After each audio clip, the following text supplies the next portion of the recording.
Hola, soy Max Kaiser y esto es Kaiser Report. Estoy con Stacy en México DF y la verdad es que no somos los únicos que hemos decidido visitar la ciudad. De hecho, se ha convertido en un destino muy popular. ¿Stacy? Sí, me gustaría hablar de una noticia de hace un año que salió publicada en el New York Times y que resulta muy interesante ahora que estamos en México DF y somos emigrantes provisionales, por así decirlo. México, nueva tierra de oportunidades para los emigrantes. México, cuyos problemas económicos han empujado a millones de personas hacia el norte, se está convirtiendo en un destino cada vez más popular para los emigrantes entre los años 2000 y 2010. El número de extranjeros documentados se duplicó y las autoridades afirman que el ritmo de crecimiento se está acelerando como consecuencia de los cambios significativos que se están produciendo en la economía mundial, que crean nuevas dinámicas migratorias. Ya hemos hablado de ello con anterioridad y es que durante la crisis financiera hubo más estadounidenses que emigraron a México que mexicanos que emigraron a Estados Unidos. Es un fenómeno muy interesante, fiel reflejo de lo que podría denominarse la fusión de los salarios. Un efecto secundario del TLCAN ha sido que en Estados Unidos los salarios se hayan desplomado en comparación con la inflación. Y por su parte, el poder adquisitivo no es que haya aumentado demasiado. Además, esos dos fenómenos se repiten en el resto del mundo gracias a la supremacía mundial del dólar. Pero bueno, en lo que respecta a Estados Unidos, lo que pasa es que con esos salarios fusionados, los ciudadanos acaban optando por trasladarse a lugares como México. De hecho, actualmente los estadounidenses están emigrando a todas partes. ¿Y eso por qué? Por culpa de la fusión de los salarios y de que los empleos de producción se hayan externalizado a países como China. Mira, no hay ni un solo banco central en el mundo que haya puesto en marcha una política que tenga por objeto mejorar los salarios. Y tampoco está en la agenda política de ningún país. No hay ni un solo partido político del mundo occidental que haya decidido subir los salarios para aumentar el poder adquisitivo de la gente. Los salarios se han dejado de lado. Todos los esfuerzos se han centrado en crear e inflar una burbuja de los activos solo para unos pocos. En cambio, los salarios han caído en el olvido. La noticia cuenta que las personas que han emigrado a México van desde obreros hasta ejecutivos. La verdad es que ha venido gente de todo el mundo, aunque la noticia se centra en los llegados de Norteamérica, de Estados Unidos. El cambio que ha vivido México con su vecino del norte ha sido especialmente abrupto. En la actualidad, los estadounidenses constituyen más del 75% de los aproximadamente 1 millón de inmigrantes documentados que viven en el país azteca, cuando en el año 2000 la proporción era de alrededor del 66%. Ese aumento ha desembocado en un hito histórico. En los últimos años ha habido más estadounidenses que han emigrado a México que mexicanos que han emigrado a Estados Unidos. Todo ello según datos de ambos gobiernos. En las últimas semanas del 2014 y comienzos del 2015 ha habido un tema en Estados Unidos que ha estado de rabiosa actualidad. El hecho de que Obama haya decidido suavizar las leyes para los mexicanos que están en Estados Unidos. El problema es que nadie habla de los estadounidenses que huyen de su país y que se trasladan a lugares como México en busca de una oportunidad. Sí, el gran muro que hay entre Estados Unidos y México cada vez parece dejar a más estadounidenses fuera. Porque lo que quieren es entrar en el país vecino del sur para robar los puestos de trabajo. Aunque, bueno, creo que esta es también una función que deberían tener los medios internacionales. Porque, por ejemplo, la cultura y la televisión mexicanas tienen una importancia capital en Estados Unidos por la gran cantidad de hispanohablantes que hay. O sea, que a través de los poros de esa membrana que constituye la frontera entre Estados Unidos y México, por así decirlo, circulan en ambos sentidos un montón de elementos culturales. Habitualmente, cuando se visita una cultura extranjera, la curva de aprendizaje es enorme, dado que estar en otro país es algo que confunde muchísimo. Sin embargo, ahora, gracias a la televisión, uno puede tener programado su cerebro como si viviera en el lugar del que provienen las cadenas que ve. Por ejemplo, ahora que estamos en México DF, yo no me siento un completo extraño en el país, y eso es porque ya estoy un poco familiarizado con la televisión mexicana. México se ha expandido culturalmente gracias a la televisión y al cine. Y Estados Unidos ha perdido su hegemonía cultural en el mundo. Ahora son otras las culturas que transmiten su legado cultural. Y eso a mí me parece algo digno de mención. La verdad es que a mí personalmente la representación de México que hacen los medios me parece del todo equivocada. Yo no me esperaba que el país fuera tan rico. Pensé que México DF sería una ciudad tipo Marrakech, cuando resulta que es un lugar muy agradable. Incluso algunas zonas, como la Colonia Condesa, en la que nos encontramos, son más agradables que Nueva York. De hecho, los comercios podrían subir los precios porque los hipsters estarían dispuestos a pagar 3, 4, 5 o incluso 6 veces más de lo que cuestan las cosas. Los comerciantes de la colonia Condesa, que está llena de hipsters, saben que podrían cobrar lo que fuera, que los hipsters estarían dispuestos a pagar esas cantidades. No son tan inteligentes con su dinero, son capaces de pagar 10, 20, 30 o 50 dólares por un mismo producto, les da igual. Los hipsters no son inteligentes desde el punto de vista financiero, deberían tomar nota. Es como las taquerías, que son baratísimas. Deberían cobrar mucho más. Déjame que te interrumpa. ¿Por qué estamos aquí? Porque sabemos que en México Kaiser Report tiene un montón de espectadores. Sí, nos traducen al español. Hay un montón de mexicanos que ven Kaiser Report porque la insurrección contra la ocupación por parte de los banqueros es un fenómeno mundial. Y México no es una excepción. Nuestro programa y el canal RT se traducen al español, así que hemos querido venir aquí para saludar a nuestros seguidores. Aunque bueno, desgraciadamente, como te doblan en español, mucha gente te confunde con el doblador y piensa que sabes hablar castellano. Hay juegos de palabras que no se pueden traducir al español porque existe una barrera lingüística. Voy a contarles un secreto. Muchas de esas palabras me las invento, así que no se sientan mal. Está bien. Ya hemos hablado de los estadounidenses que se han trasladado a México. Pues bien, el New York Times también habla de otros inmigrantes que han llegado aquí, los coreanos. Los resultados de ese interés cada vez son más claros. En el 2010 había 10 veces más coreanos residiendo en México que en el 2000. Los funcionarios de un centro cultural coreano que se ha abierto recientemente en el país azteca aseguran que hay al menos 12.000 coreanos que consideran a México su hogar y los mexicanos, en particular los jóvenes, los están acogiendo con los brazos abiertos. De hecho, en México hay actualmente 70 clubes de fans de música pop coreana que cuentan con un total de 60.000 socios. También vimos algo parecido en Hong Kong. Antes hablaste de los salarios. Pues bien, lo que tenemos en realidad es una globalización pura y dura. Y ahora sus efectos reales empiezan a manifestarse, mientras las redes sociales hacen que el mundo se empequeñezca. La música pop coreana tiene un éxito tremendo en Hong Kong. Y eso ha tenido una gran influencia en los restaurantes de la ciudad, donde cada vez se ven más restaurantes coreanos. Por su parte, los coreanos que vienen a México lo hacen en parte porque su cultura es mucho más jerárquica y los jóvenes, especialmente los hipsters, de los que hablaba antes, sienten que aquí tienen más posibilidades de prosperar. Cuando estuvimos en Hong Kong, nos enteramos de que hasta hace poco Japón era la referencia cultural de Asia, gracias a sus productos electrónicos como los de Sony. Y además, parte de su cultura popular también ha sido adoptada por Occidente. Fíjate si no en la ola del sushi, que arrasó Estados Unidos y más concretamente Nueva York en los años 80, y de la que yo fui una víctima más. Estuve 4 o 5 años que no comía otra cosa que no fuera sushi. Pero entonces la hegemonía asiática pasó a Corea del Sur, con Samsung, con la música pop coreana y con todos los elementos culturales coreanos a los que ha tenido acceso el resto del mundo. Una vez más, las nuevas generaciones se adaptan a este estofado de culturas que les permite moverse por todo el mundo. Se han dado cuenta de que los políticos los han dejado de lado y ya no buscan tener representación alguna. Se han centrado más bien en la cultura y la filosofía. Sí, la filosofía vuelve a estar de moda. Vamos a hablar con un filósofo. ¿En la segunda parte? Sí, en la segunda parte vamos a hablar del retorno de la filosofía a la generación actual. Aristóteles está de moda. Seguro que se acaba convirtiendo en tendencia en Twitter, por inverosímil que parezca. ¿Cómo se dice en español? No, eso es francés. Ah, es francés. La verdad es que no tengo ni idea de español. No sé nada de nada. No hablo español. Ni siquiera eso. ¿Así se dice? No tengo ni la más remota idea, la verdad.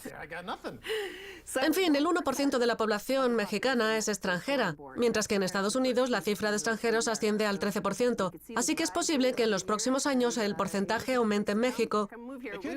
Yo siempre le llevo la contraria a todo el mundo. Y puedo decir que en cuanto solucione sus problemas, México despegará rápidamente. A ver si logran acabar con el conflicto de la droga.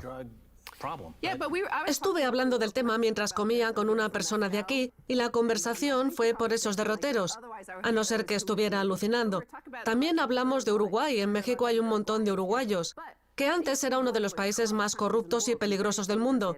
De hecho, estuvo gobernado en los años 80 por un dictador macabro. Pues bien, ahora es uno de los más transparentes del mundo y además el país posee uno de los índices de desarrollo humano más elevados del planeta, o sea que las cosas pueden dar la vuelta con bastante rapidez. Fíjate si no en Colombia, que ha pasado de ser el primer productor de cocaína a elaborar vino de Chablis y queso brie, ambos orgánicos. De hecho, el país cafetero se ha convertido en un paraíso de la gastronomía. ¿Y todo eso en cuánto? ¿En solo 3 años? ¿Cuál es el equivalente mexicano del camembert siberiano? La comida aquí es estupenda, la verdad. Estupenda. Buenísima, es muy sabrosa. Sí, Y además es barata. gracias a la devaluación del peso. Sí. Vamos a ver otra noticia relacionada con la globalización que también es digna de mención. General Motors fabricará más automóviles en México. General Motors tiene previsto gastar 3.600 millones de dólares en los próximos 4 años para modernizar y ampliar sus plantas de producción de México. Según Ernesto M. Hernández, presidente de General Motors México, la inversión que se añade a los 1.400 millones que ha gastado la empresa en los 2 últimos años convertirá a General Motors en el mayor exportador de automóviles de México. Y ahora muchas de esas exportaciones van a parar a China. La verdad es que la noticia es muy importante. México tiene la capacidad de fabricar automóviles de calidad y luego exportarlos y venderlos por todo el mundo. Ahí tenemos otro indicador de que la industrialización podría asentarse en México y de que podríamos asistir a un renacimiento de la industria. Sí, en la entrevista que hiciste el otro día con Guillermo Barba, o como dices tú, Guillermo Barba, Eso es una bebida, un cóctel que he visto en un bar. comentaste que la clase media latinoamericana se ha duplicado mientras que la asiática se ha multiplicado por 7. Ahora bien, la clase media de aquí seguirá creciendo porque, tal y como afirma General Motors, cada vez venden más coches en México.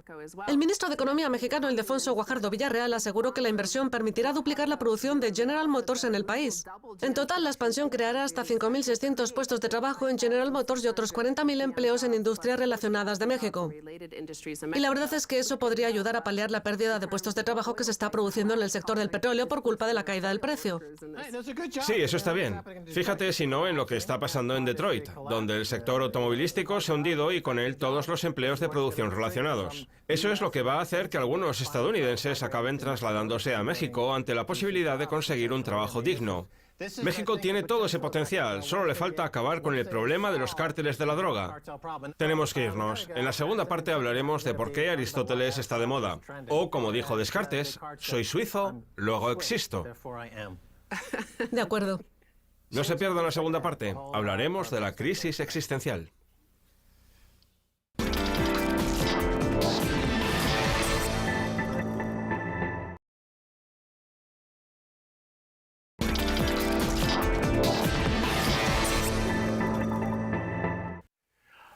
Bienvenidos de nuevo a Kaiser Report. Soy Max Kaiser. Es hora de hablar con el escritor, periodista y presentador de radio y televisión, Pablo Bullosa, que ha popularizado la filosofía. Pablo, bienvenido a Kaiser Report. Gracias, Max. Gracias. Usted es un personaje público muy conocido en México y yo, en cambio, soy nuevo aquí. El estudio se ubica delante de un edificio muy famoso. Sí, sí. ¿Puede contarnos algo más sobre este edificio? Sí, claro. Es el Palacio de Bellas Artes, un lugar en el que se celebran conciertos de música clásica, óperas, etc. Se trata de un edificio majestuoso que empezó a construir un arquitecto italiano a principios del siglo XX. Pero su construcción se detuvo por culpa de la Revolución Mexicana y el edificio se acabó finalmente en los años 30. Quiero que nos centremos en la palabra revolución, que siempre es fantástica porque actualmente el mundo se encuentra en un estado de revolución. Así es. En Estados Unidos, por ejemplo, está el movimiento Ocupa Wall Street. En Hong Kong está el movimiento del paraguas. Todo el mundo está enfrascado en una revolución. Pues bien, aquí en México da la sensación de que existe una revolución popular en las calles. En el último año aproximadamente el pueblo ha despertado de su letargo. ¿Es así? ¿Cómo lo describiría usted? Bien, es cierto que en México existe un descontento evidente porque la gente tiene un límite.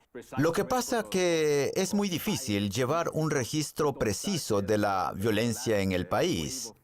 La última oleada de violencia se inició con la guerra contra la droga en el 2006 y las cosas han ido claramente a peor. La gente está preocupada por este problema y por eso sale a las calles. Por tanto, es cierto que existe un movimiento social de protesta. Acaba de hacer alusión a la guerra contra la droga que se inició en el 2006. Sí, Y eso coincidió en el tiempo con el anuncio formal que hizo Estados Unidos de que redoblaría sus esfuerzos en esta guerra. Pues bien, a pesar de ello, parece que la situación en muchos aspectos ha ido a peor. sí. ¿Cree que es así? Bueno, yo no creo que la guerra contra la droga se pueda ganar. No creo que pueda vencerse utilizando solo la fuerza militar. Y eso es muy injusto para México porque Estados Unidos es quien proporciona a los consumidores, mientras que nosotros somos quienes aportamos la violencia y las muertes. Y eso no puede seguir así. Para solucionar el problema de la droga, hay que poner en marcha una política muy distinta. ¿Cuál es la actitud que se tiene para con Estados Unidos? En otras palabras, el mundo entero está cambiando la opinión que tenía de Estados Unidos, que durante años se consideró intocable en muchos aspectos, pero ahora las cosas parecen estar cambiando. ¿Qué es lo que está ocurriendo en México? ¿Qué percepción tienen los mexicanos de Estados Unidos? Estar tan cerca de Estados Unidos es a la vez una bendición y una maldición. Estamos bendecidos y a la vez condenados por esa cercanía, porque, por un lado, tenemos la oportunidad de vender productos al mayor mercado del mundo. Pero por el otro, estamos sufriendo muchas de sus políticas, como es el caso de la política contra la droga, que está generando un montón de violencia en nuestro país. Pero no solo eso. Por ejemplo, México tiene un acuerdo comercial con Estados Unidos, pero solo podemos competir si las condiciones son justas. Tenemos perfecta capacidad para competir con la economía estadounidense, pero para ello las condiciones tienen que ser justas. El problema es que Estados Unidos concede ayudas, por ejemplo, a la producción de grano, y contra eso nosotros no podemos competir. Ya, además existe una tremenda sensibilidad al precio del petróleo que hace que México se encuentre en un estado de precariedad, por así decirlo, porque está demasiado vinculado al crudo. Me gustaría conocer su punto de vista sobre una expresión que utiliza la gente y que suena muy contundente. La gente dice que México es un estado fallido. Como digo, es una expresión muy contundente. ¿Qué le parece a usted?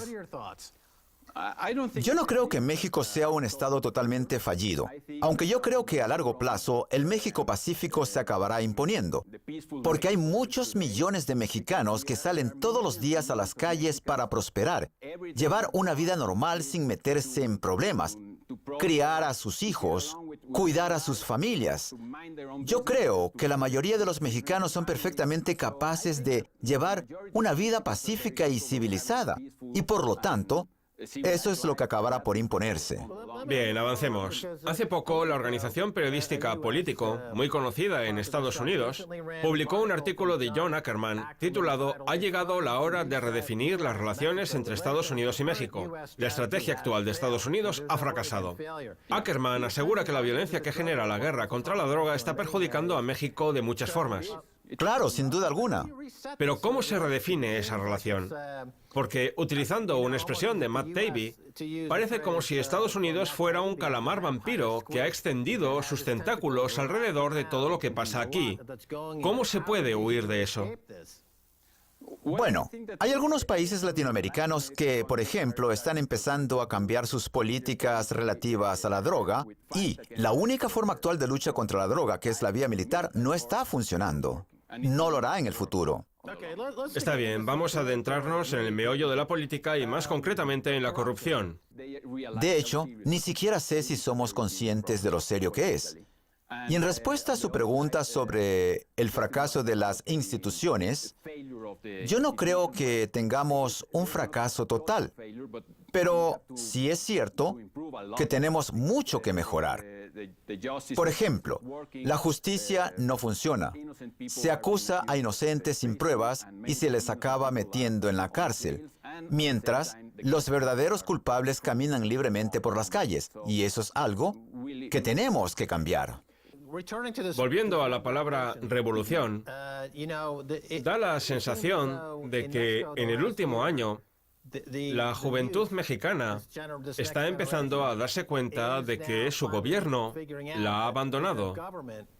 Se la ha dejado a su suerte y no hay nadie que acuda en su rescate.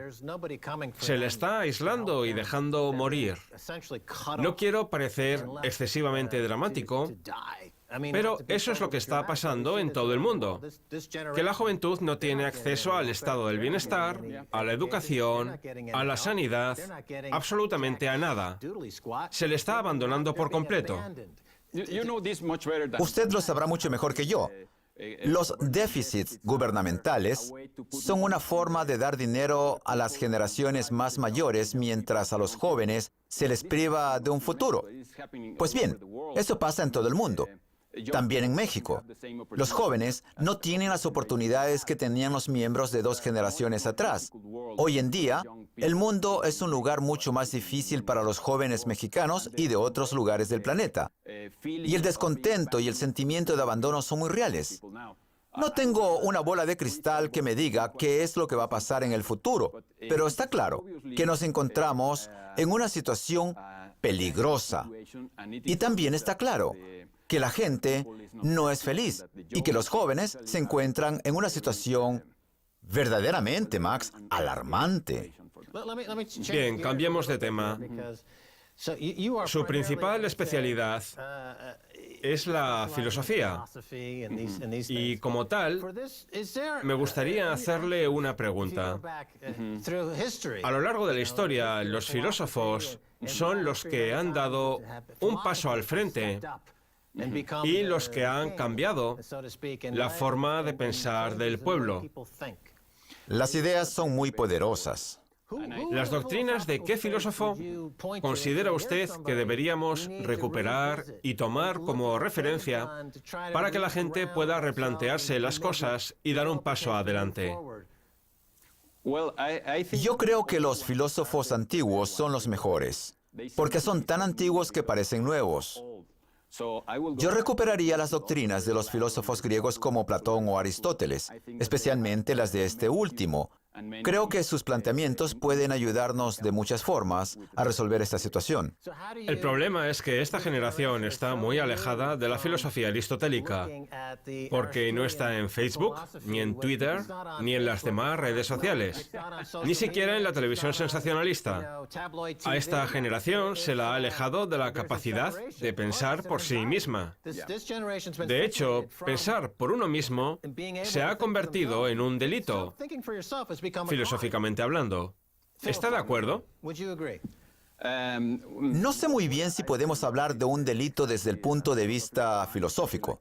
Lo que está claro es que los clásicos siempre constituyen una buena oportunidad. Pero si alguien desafía a la autoridad, al Estado policial, al narcoestado o a la supremacía estadounidense, se le considera un terrorista extremista. Y eso es completamente antitético a la filosofía. ¿Existe algún elemento cercano a la filosofía que podamos rescatar para aprender a conocernos mejor desde el punto de vista socrático?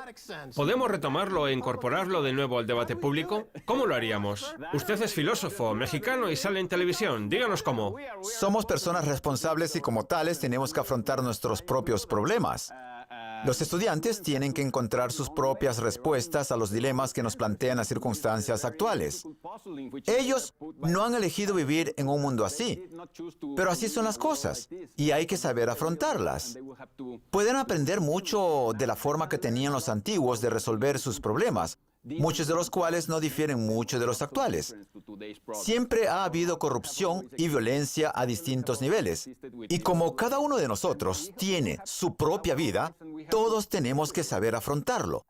Como dije antes, hay muchos Méxicos y yo creo que a largo plazo, el México que trabaja, que prospera y que se preocupa por la familia es el que acabará imponiéndose. Pablo Bullosa, nos quedamos sin tiempo. Muchas gracias por estar en Kaiser Report. Gracias, Max. Muy bien, eso es todo por hoy en Kaiser Report. Soy Max Kaiser junto a Stacey Herbert. Quiero agradecer su presencia a nuestro invitado Pablo Bullosa. Si quieren contactar con nosotros, escríbanos en Twitter a Kaiser Report. Hasta la próxima. Adiós.